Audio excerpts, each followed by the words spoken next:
ನೀನೆ, ನನ್ನ ದೈವವು ನೀ ತಾನೇ. ನನ್ನ ಕಣ್ಣುಗಳ ಹುಣ್ಣಿಮೆ ನೀನೆ, ನನ್ನ ಉಸಿರೇ ನೀ ತಾನೇ. ನೀನೇ ಸದಾ, ನೀನೇ ಸದಾ ಸಂಗೀತ ನನ್ನಲಿಗೆ.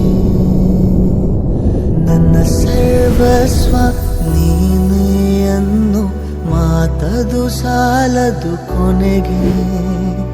ನಾನಿನಗಾಗಿ ಪ್ರಾಣವ ಕೊಡುವೆ, ಇದುವೇ ವಚನವು ನಿನಗೆ. ಆ ಸತ್ಯವ ನಾ ಹೇಳಲು ಅಸಾಧ್ಯ ಇಂದಿನಗೆ.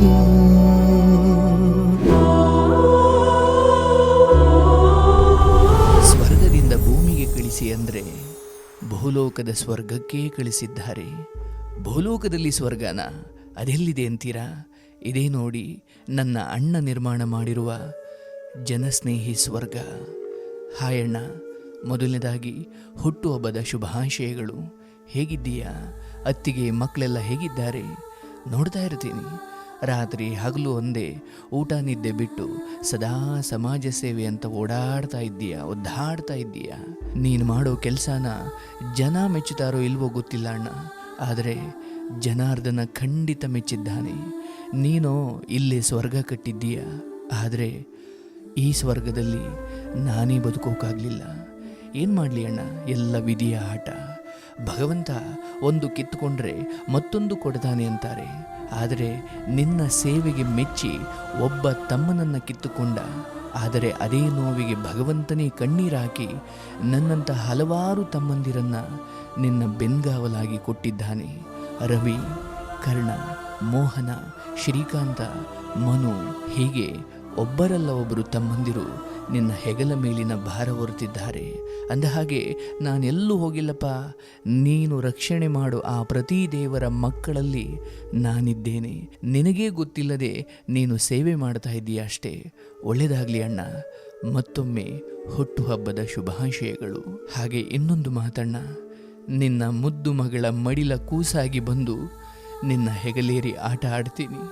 ಅಲ್ಲಿಯವರೆಗೂ ಕಾಯ್ತಾ ಇರುವಣ್ಣ. ನನ್ನ ನೆನಪಲ್ಲಿ ಜಾಸ್ತಿ ಅಳಬೇಡ.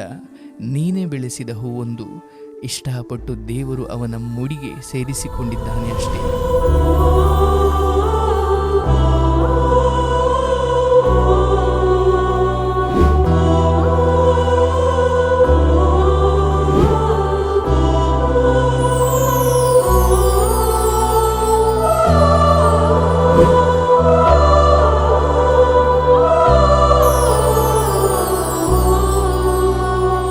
ನಿನ್ನ ಕೈಗಳಲ್ಲಿ ಉಯ್ಯಾಲೆಯನು ನಾಜೀಕುವ ಪರಿಯೆಂದು, ನಿನ್ನ ಹೆಗಲಿಗೆ ನ ತಲೆವಾಲಿಸುವ ಆ ಕ್ಷಣವದುವೆಂದೆಂದು.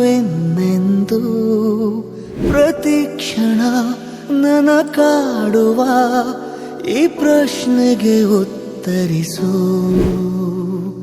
ನನ್ನ ಸರ್ವಸ್ವ ನೀನೇ ಅನ್ನು ಮಾತದು ಸಾಲದು ಕೊನೆಗೆ. ನಾನಿನಗಾಗಿ ಪ್ರಾಣವ ಕೊಡುವೆ, ಇದುವೇ ವಚನವು ನಿನಗೆ. ಆ ಸತ್ಯವ ನಾ ಹೇಳಲು ಅಸಾಧ್ಯ ಇಂದಿನಗೆ.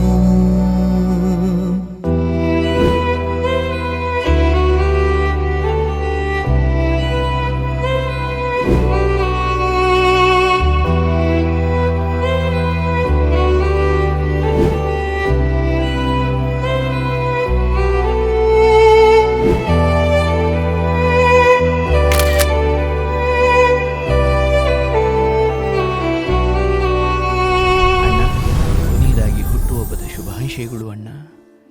ನೀನು ಒಬ್ಬ ಇದ್ದರೆ ನನ್ನಂಥ ಎಷ್ಟೋ ಜೀವಗಳು ಸಾಯದೆ ಉಳಿಯೋದಕ್ಕೆ ನೀನು ಸಂಜೀವನಿ ಆಗ್ತೀಯ. ಆದರೆ ಅಣ್ಣ, ನೆನಪಿರಲಿ, ನೀನು ನಂಬಬೇಕಿರೋದು ಆ ನಿನ್ನ ಆರಾಧ್ಯ ದೈವ ಶ್ರೀ ಧರ್ಮ ಶನೀಶ್ವರ ಸ್ವಾಮಿಯನ್ನಷ್ಟೇ. ಹೋಗಿ ಬರಲ ಅಣ್ಣ, ಸದಾ ನಿನ್ನ ಜೊತೆ ಇರ್ತೀನಿ. ನಿನ್ನ ಪ್ರೀತಿಯ ತಮ್ಮ.